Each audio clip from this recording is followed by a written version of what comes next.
NDA के गठबंधन को और प्रधानमंत्री जी को मैं धन्यवाद अर्पित करना चाहता हूं कि इस अविश्वास प्रस्ताव पर बोलने का मुझे मौका दिया। लेकिन जो ये दृश्य, अध्यक्ष महोदय, इस प्रजातंत्र के मंदिर में आज हम देख रहे हैं,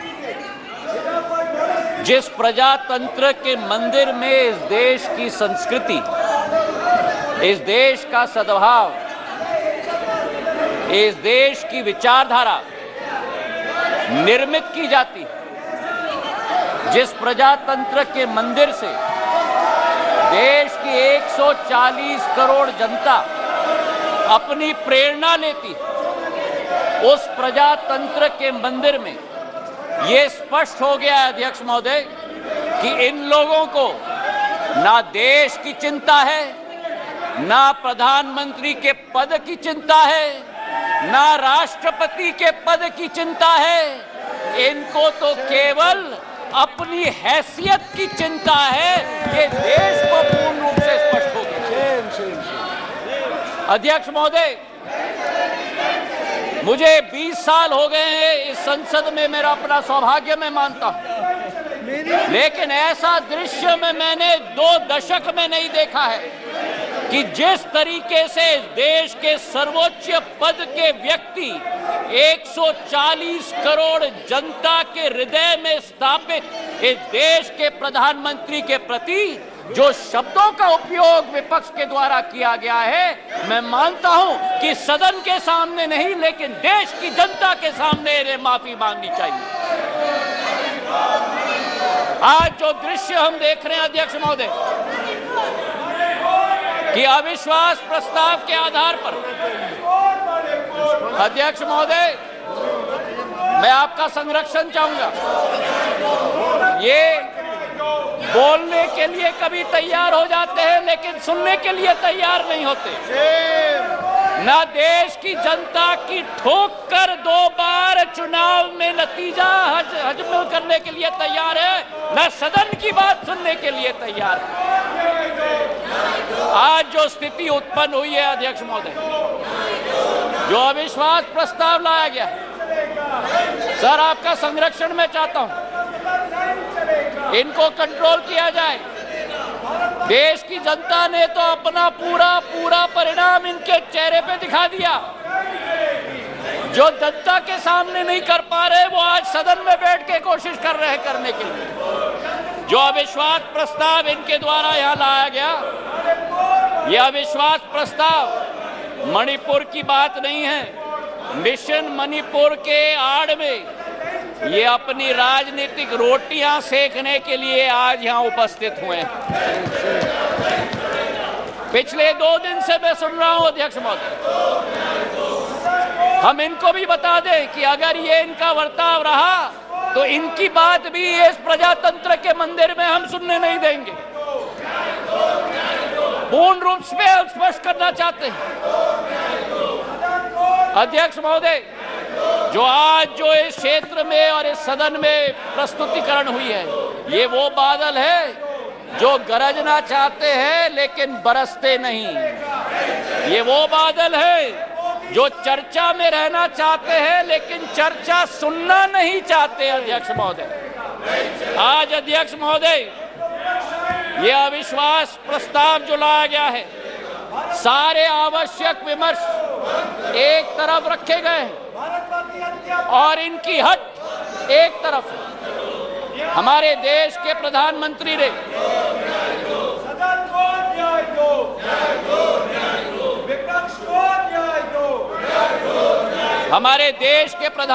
ने सभापति महोदय सदन के बाहर मणिपुर पर संवेदनशीलता के साथ बयान दिया, लेकिन इनका हट है कि बयान सदन के अंदर दें।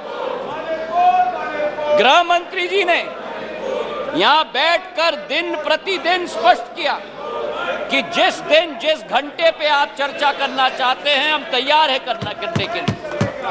लेकिन 17 दिन इसी तरह ये सदन को इन्होंने चलने नहीं दिया।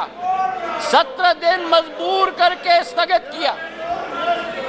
और आज अध्यक्ष सभापति महोदय, मैं स्पष्ट करना चाहता हूं कि जो ये लोग मौन व्रत की बात करते हैं, मैं इनसे पूछना चाहता हूं, 1993 में जब मणिपुर की जातीय हिंसा में 750 लोगों की जान गई थी, तब तत्कालीन प्रधानमंत्री नरसिम्हा राव जी ने सदन के अंदर मौन व्रत क्यों धारण किया था?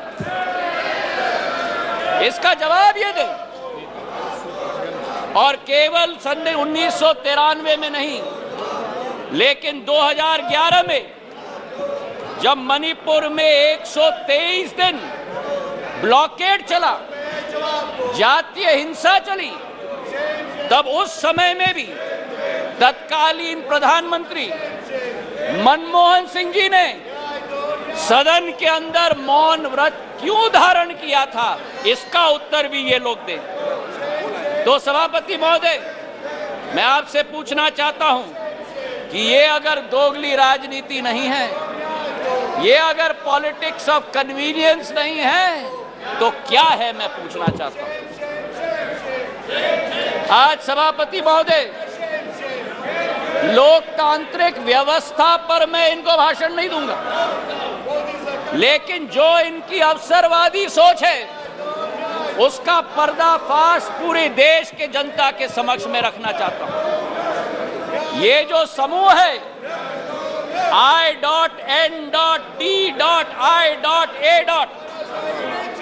इस समूह में एक प्रोफेसर हैं जो मोरालिटी की बात करते हैं, सिद्धांतों की बात करते हैं, मूल्यों की बात करते हैं, लेकिन प्रतिनिधित्व वो एक ऐसे दल के करते हैं जिन्होंने भ्रष्टाचार की नई कीर्तिमान स्थापित की है।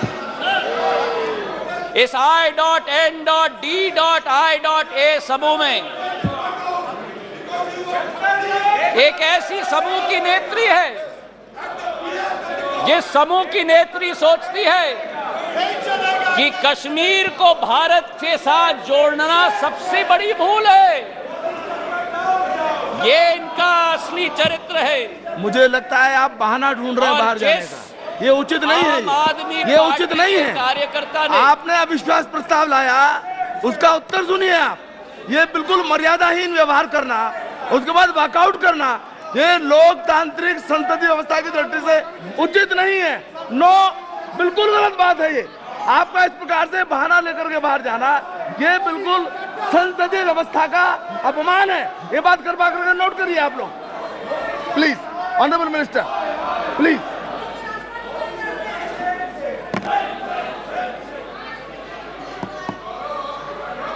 सभापति महोदय, देश की जनता ने इनको बाहर का दरवाजा दिखा दिया है।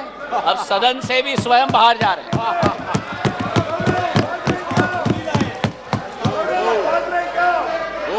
इन्हें तो सभापति महोदय अपने अविश्वास प्रस्ताव पे स्वयं ही विश्वास नहीं है।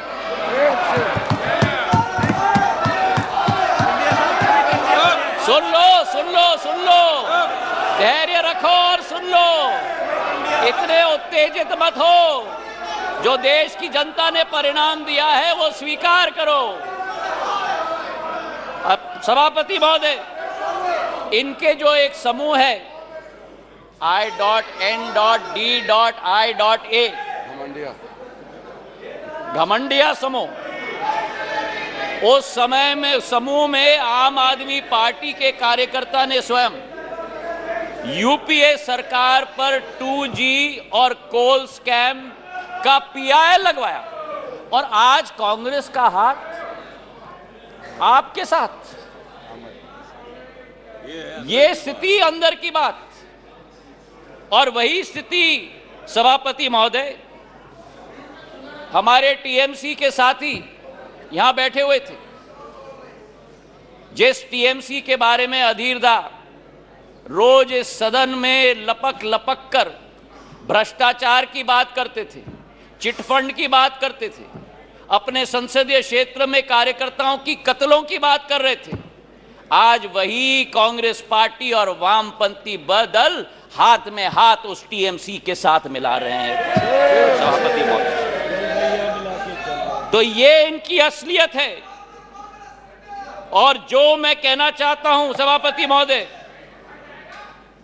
कि अगर इन लोगों को अपने गठबंधन में एक दूसरे के विरोधी होकर भी सत्ता के लालच के साथ पूरे तरीके से कुनबे की तरह साथ में आ रहे हैं।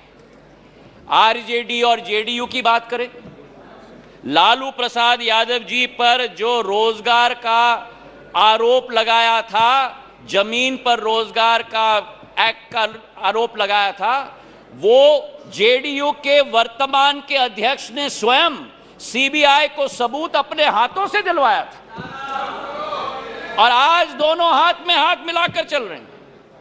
ये संविधान बचाने की बात करते हैं सभापति महोदय, ये क्या अपना ईमान पहले बचा पाएं, उसका उत्तर देश की जनता को दें। आज सभापति महोदय विचित्र स्थिति है। आ गए, ये नाटक कर रहे थे, आ गए, क्या नाटक करते हो? आपका स्वागत है, अंदर जाता है। बहुत बढ़िया ड्रामा कर रहे हैं। आपका स्वागत है। आज बड़ी विचित्र स्थिति है सभापति महोदय कि जिनके दिल नहीं मिलते वे दल मिल चुके, जिनके दिल नहीं मिलते वे दल मिल चुके हैं और जिनके इतिहास में वैचारिक या व्यवहारिक संबंध या सिद्धांतिक संबंध न हो, वो आज लोकसभा चुनाव के लिए एक साथ होकर लोकतंत्र बचाने की आवाज लेकर आज सदन में आए। जहां मणिपुर हिंसा की बात की गई सभापति महोदय, इस मणिपुर की घटना का इस्तेमाल या मैं कहूं दुरुपयोग करके अपना लॉन्च पैड बनाने की ये कोशिश कर रहे हैं। जो मणिपुर में घटना घट रही है ये निंदनीय है, घोर निंदनीय है।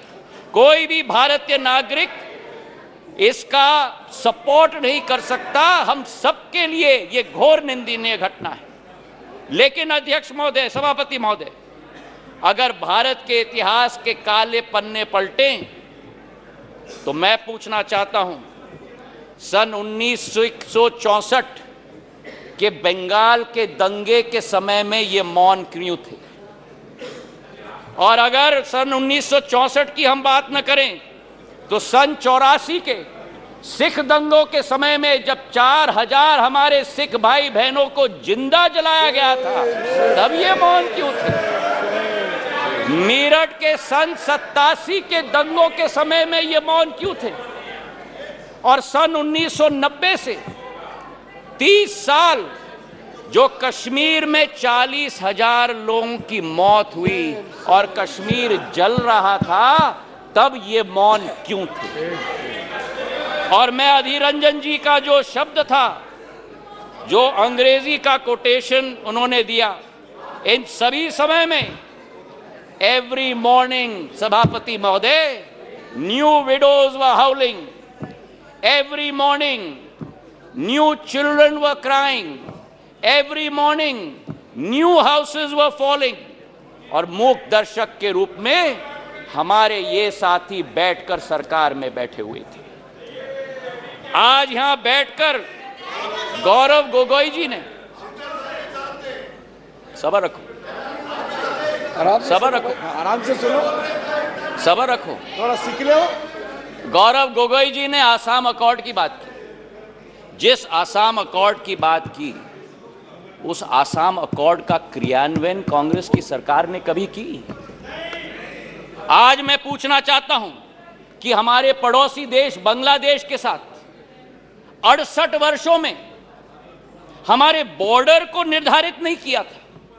2014 में जब प्रधानमंत्री जी ने शपथ ली, 1 साल के अंदर बांग्लादेश का बॉर्डर निर्धारित करने का काम प्रधानमंत्री नरेंद्र मोदी जी ने किया था।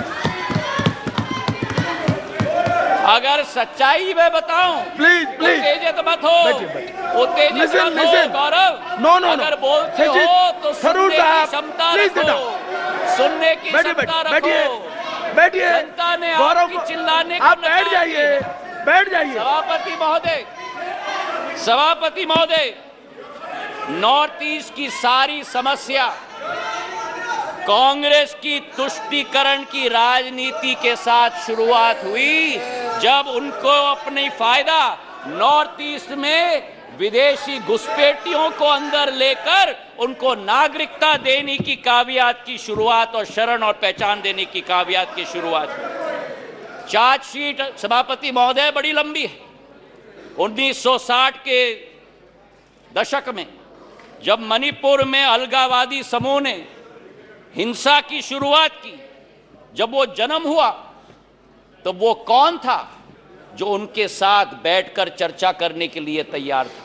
वो कौन था जिन्होंने उनके साथ बैठकर समझौता किया? और आप भूल गए 1993 में जब 123 दिन मणिपुर जल रहा था, आपकी सरकार यहां भी थी, आपकी सरकार यहां भी थी, आपकी सरकार यहां भी थी और आपकी सरकार वहां भी थी। और आज आप मणिपुर के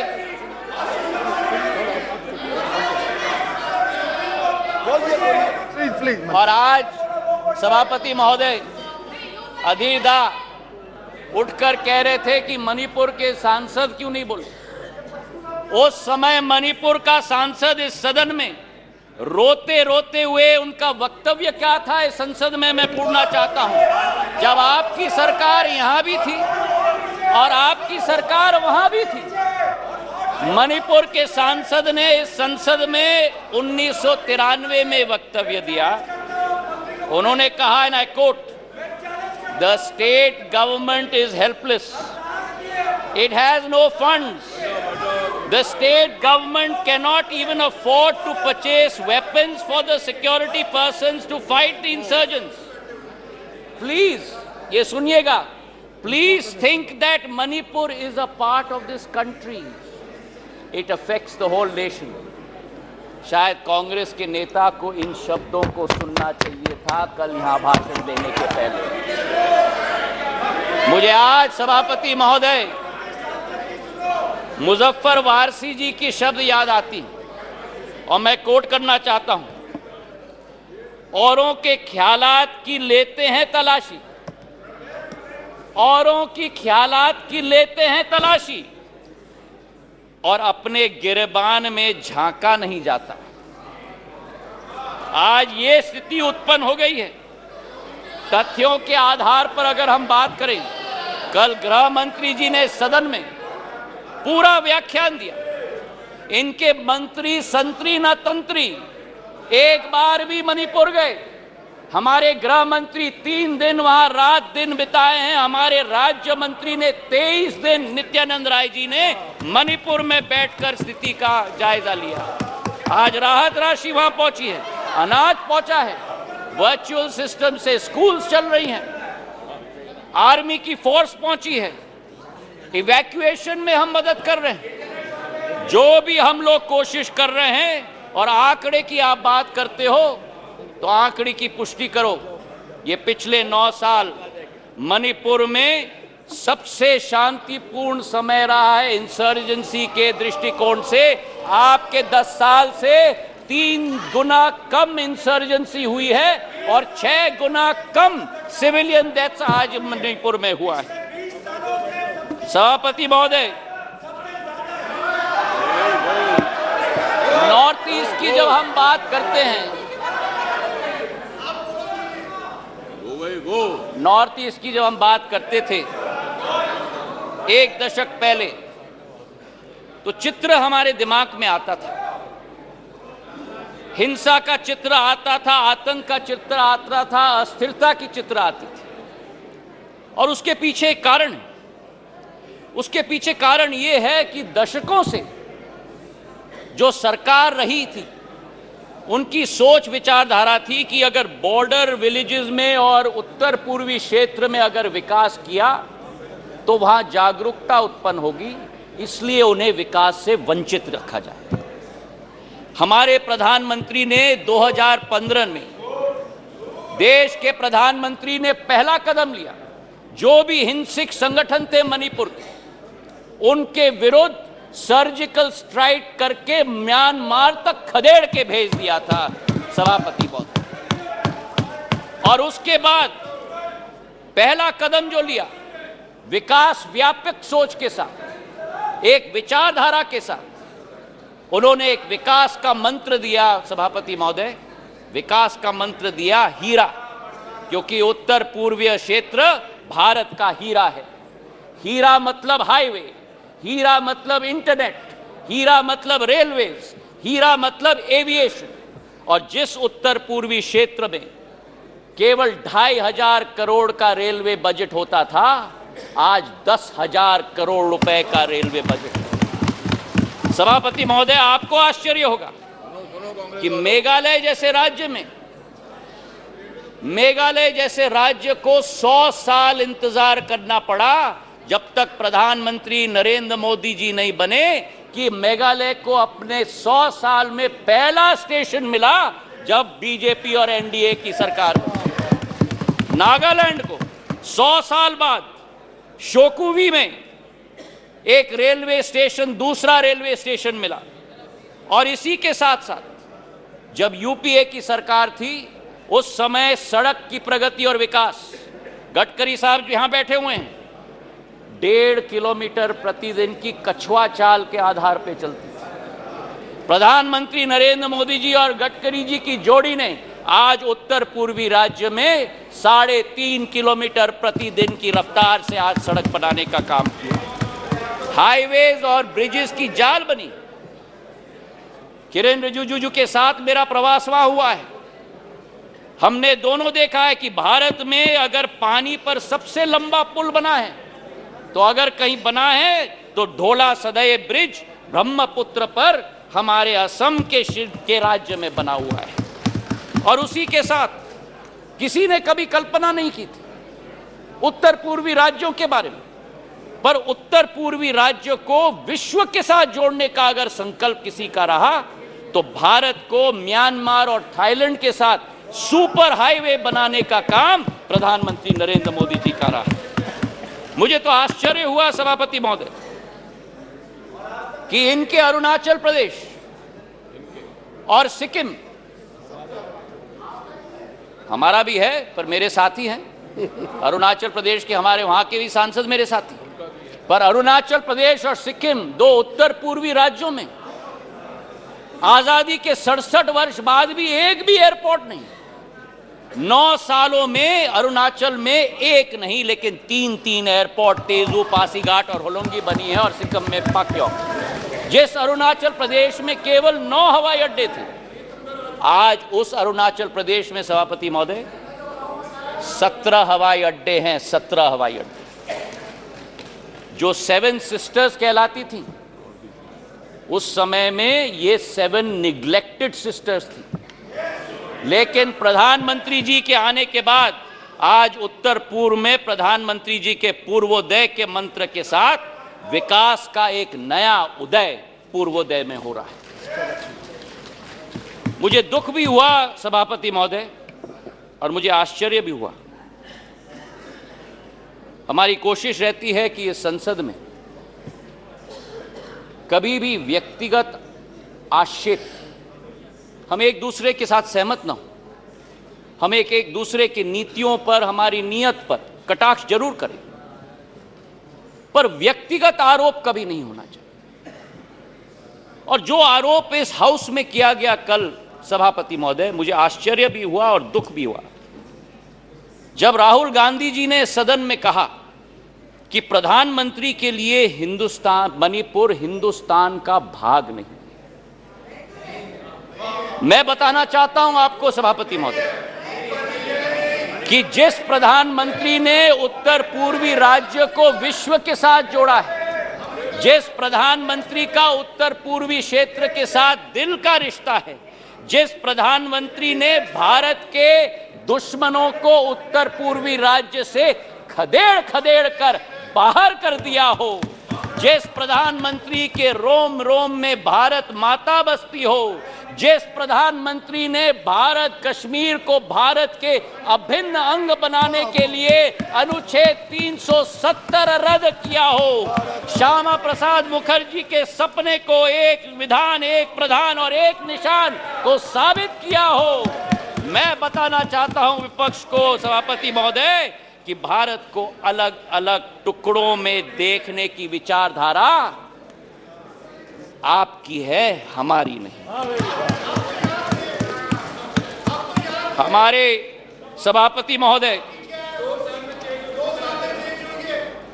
बैठो बैठो बैठो, आराम से बैठो। आपने ही चेंज कराया मुझे, कान खोल के सुन लो, सत्य सुन लो, आपने ही चेंज कराया। जिस अब मेरा मुंह मत खुलवाना। सभापति महोदय, जिस अविश्वास प्रस्ताव को ये लेके आए, इसका सत्य देश की जनता के समक्ष होनी चाहिए। जिस तरह से एक एक वर्ग का विश्वास तोड़ा गया है और जिस तरीके से प्रधानमंत्री जी ने एक एक वर्ग का अविश्वास को विश्वास में परिवर्तित किया है, वो सत्य आज इस सदन के द्वारा देश की जनता के समक्ष जानी चाहिए। किसान, सभापति महोदय, इस देश की रीढ़ की हड्डी, 60% आबादी हमारी कृषि प्रधान राष्ट्र है, लेकिन अगर किसान का पीठ तोड़ने वाला कोई कालखंड रहा तो 2014 के पहले रहा। आज हमारा किसान को समर्थन मूल्य पर्याप्त मात्रा में मिल रहा है, उसकी खरीदगी पर्याप्त मात्रा में हो रही है। आज हमारे किसान कितने उत्तेजित हो रहे हैं।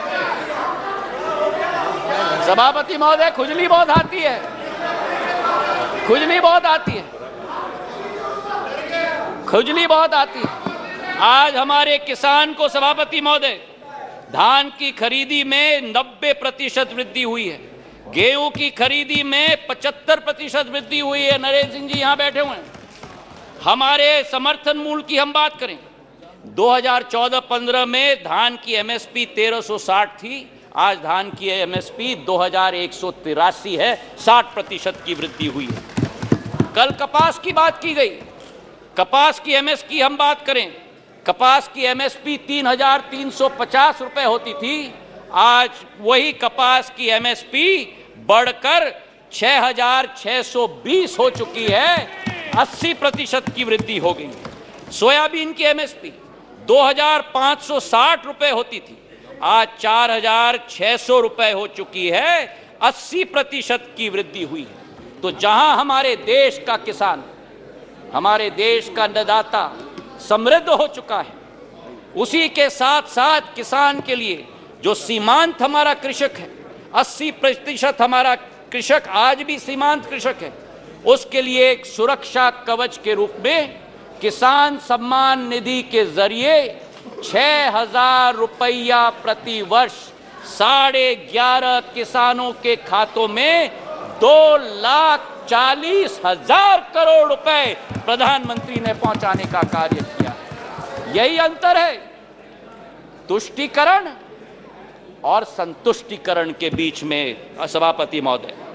और इसी में मैं बहुत बताना चाहता हूं, मध्य प्रदेश में भारतीय जनता पार्टी की शिवराज सिंह जी की सरकार ने इस 6000 रुपए में 6000 रुपए अतिरिक्त मिलाकर 12,000 रुपया प्रति साल 80 लाख किसानों के खाते में डालने का कार्य किया।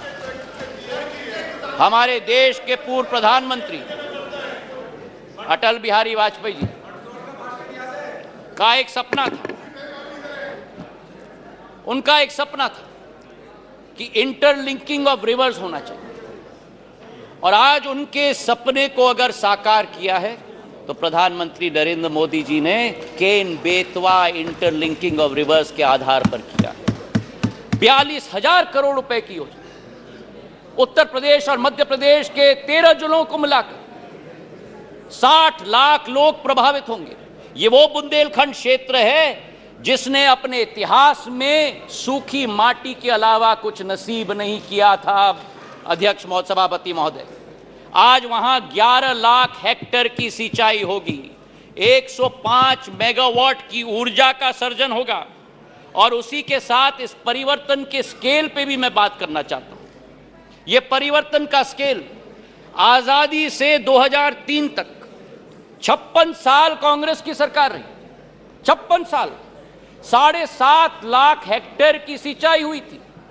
और 20 वर्ष में 2003 से 2023 तक 20 वर्ष में 45 लाख हेक्टेयर की जमीन की सिंचाई हुई है, 6 गुना। और जहां अब फिर उत्तेजित हो गए, और जहां 56 वर्ष में 7.5 लाख हेक्टेयर की सिंचाई की योजना दी, वहां प्रधानमंत्री नरेंद्र मोदी जी की सरकार ने एक योजना में 10.5 लाख हेक्टेयर की सिंचाई की योजना दिलवाई। ये इसी बात का उदाहरण है सभापति महोदय कि डबल इंजन यानी डबल विजन। तुष्टीकरण से किसान का भला नहीं होता, बल्कि संतुष्टीकरण से ही किसान का भला होता है। गरीबों की अगर हम बात करें हमारे सभापति महोदय, योजनाबद्ध तरीके से गरीबों को बैंक के अकाउंट से अलग रखा गया। हमारे देश के पूर्व प्रधानमंत्री ने कहा कि जब 1 रुपया भेजा जाता है केवल 15 पैसे खाते में पहुंचता है, मतलब 85 पैसे बिचौलियों की दुकान के आधार पर जाते हैं।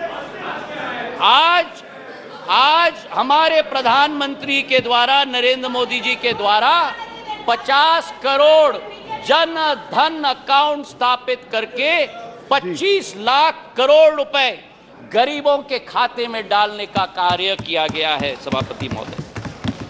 हमारे गैस के कनेक्शन उज्ज्वला महिलाओं के लिए, हमारे घरों के 3.5 करोड़, हमारे क्षेत्र, हमारे देश की जनता को उत्पन्न करने के लिए हमारे प्रधानमंत्री जी की सोच। अर्थव्यवस्था की बात हमारे वित्त मंत्री जी ने किया। मैं एक बात उनकी बात में जोड़ना चाहता हूं। स्कैम्स की लंबी लिस्ट कल गृह मंत्री जी ने पढ़ी थी। कोल का स्कैम हुआ, 2G का स्कैम हुआ, अनेक स्कैम हुए। और आज मैं बोलना चाहता हूं कि जिस राह पर इंडिया नहीं लेकिन भारत चल रहा है प्रधानमंत्री जी के नेतृत्व में, जहां कोई निजी हित नहीं होगी, केवल राष्ट्र हित होगी, उसी संकल्प के साथ हम लोग आगे चल रहे हैं। 9 साल में सभापति महोदय हम लोग 10 नंबर आर्थिक व्यवस्था के रूप से आज 5 नंबर तक पहुंचे जी। ये एक बहुत बड़ी उपलब्धि है। लेकिन आज मुझे आश्चर्य है जब कहा जाता है कांग्रेस के एक नेता के द्वारा कि इस क्षेत्र में ओवर कॉन्फिडेंस देखिए कांग्रेस की। नेता बयान देते हैं कि सरकार चाहे किसी के भी हो, लेकिन भारत को तीसरी सबसे बड़ी अर्थव्यवस्था बनना तो अरिथमेटिक इनएविटेबिलिटी है। तो ये इनएविटेबिलिटी की गारंटी आपने 9 साल पहले क्यों नहीं दी? कांग्रेस की सरकार के समय आजादी से आज तक 67 वर्षों में हम लोग केवल 12 नंबर से 10 नंबर पर पहुंचे, और जब 9 साल में 10 नंबर से हम 5 पर पहुंच जाएं तो अरिथमेटिक इनएविटेबिलिटी बन जाती है। ये दोगली नीति कहां से हुई? और आज हमारे दोस्त अमोल कोले जी ने पर कैपिटा इनकम की बात उठाई। मुझे खुशी है उन्होंने उठाई। आपको आश्चर्य होगा सभापति महोदय ये सुनते हुए कि भारत 67 सालों में भी सब साउथ अफ्रीका की पर कैपिटा इनकम को हमने पार नहीं किया जब इनकी सरकार होती थी। 9 साल में पर कैपिटा इनकम आज डबल हो चुका है सभापति महोदय। हमारी सोच और विचारधारा, बैंकिंग सेक्टर की हम बात करें, बैंकिंग सेक्टर देश की रीढ़ की हड्डी होती है, और लोन्स तो इनके समय में बच्चों का खेल हो गया था। एक कहावत थी कि फोन पर लोन, ये स्थिति हो गई थी। 5.5 लाख करोड़ से ज्यादा एनपीए का पहाड़ छोड़ के गए थे। आज उसकी सफाई अरुण जेटली जी ने और निर्मला सीतारमण जी ने करके देश को आगे बढ़ने के लिए कैपेक्स की एक नई रचना की शुरुआत की।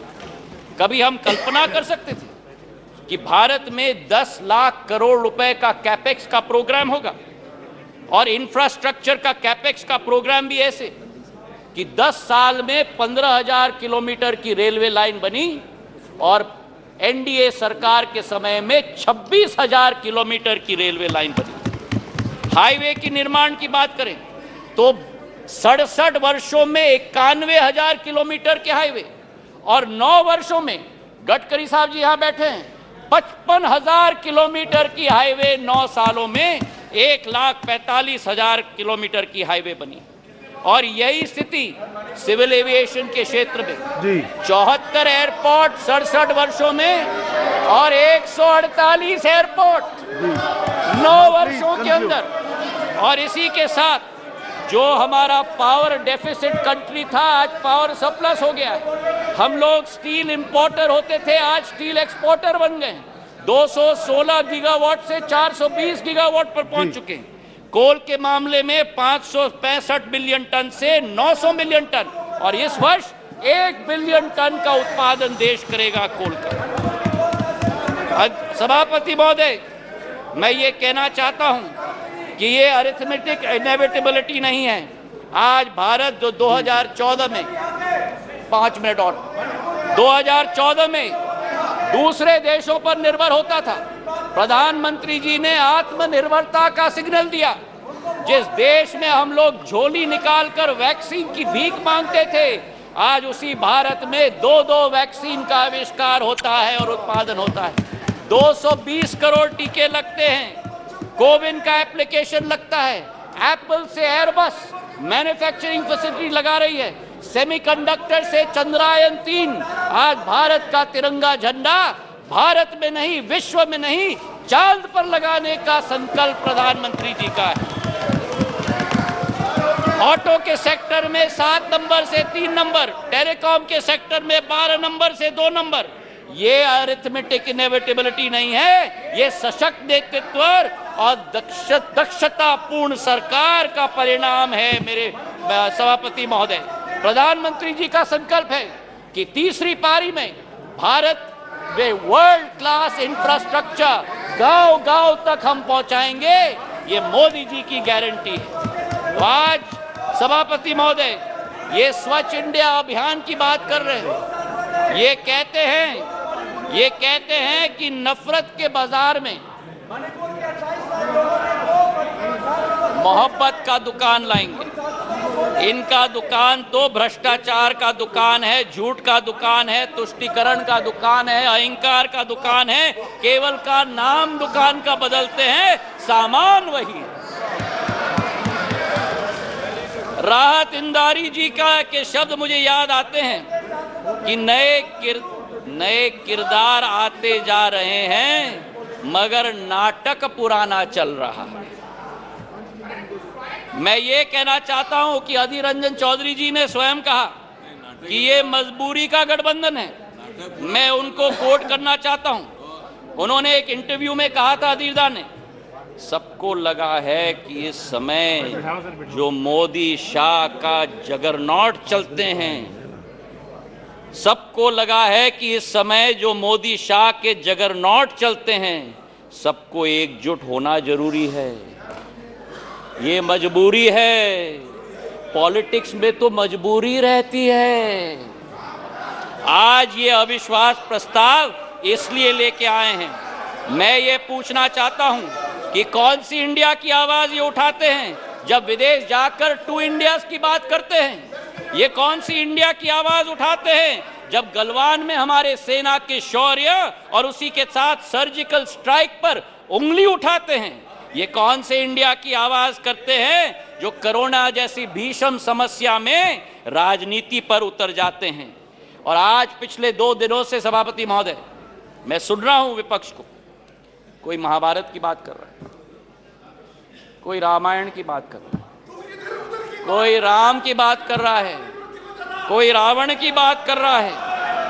अच्छा है कि आज धर्म की बहुत बायाद आई इनको। कोई जनेऊधारी है, कोई मंदिर की परिक्रमा कर रहे हैं, कोई यज्ञ आयोजित कर रहे हैं, कोई पार्टी तो अपने संकल्प पत्र में डाल रहे हैं कि राम वन गमन पथ का हम संकल्प करते हैं। मैं इनको स्पष्ट रूप से बताना चाहता हूं, ये मुखौटा नहीं चलेगा। हमारी देश की आज 140 करोड़ जनता की आस्था और पीढ़ियों की सपना हमारे मर्यादा पुरुषोत्तम भगवान राम का भव्य मंदिर अयोध्या में प्रधानमंत्री नरेंद्र मोदी बनाने जा रहे हैं। तो आज इनको मैं कहना चाहता हूं कि तीसरी बार भी, 2 बार आपको रिजेक्ट किया है, तीसरी बार भी प्रचंड बहुमत के साथ एनडीए की सरकार यहां स्थापित होगी। जी धन्यवाद। पर प्रधानमंत्री नरेंद्र मोदी जी के नेतृत्व में भारत आज चल चुका है। अमृत काल से शताब्दी काल के सफर पर विश्व गुरु के रूप में भारत स्थापित होगा, इसमें कोई दो राय नहीं।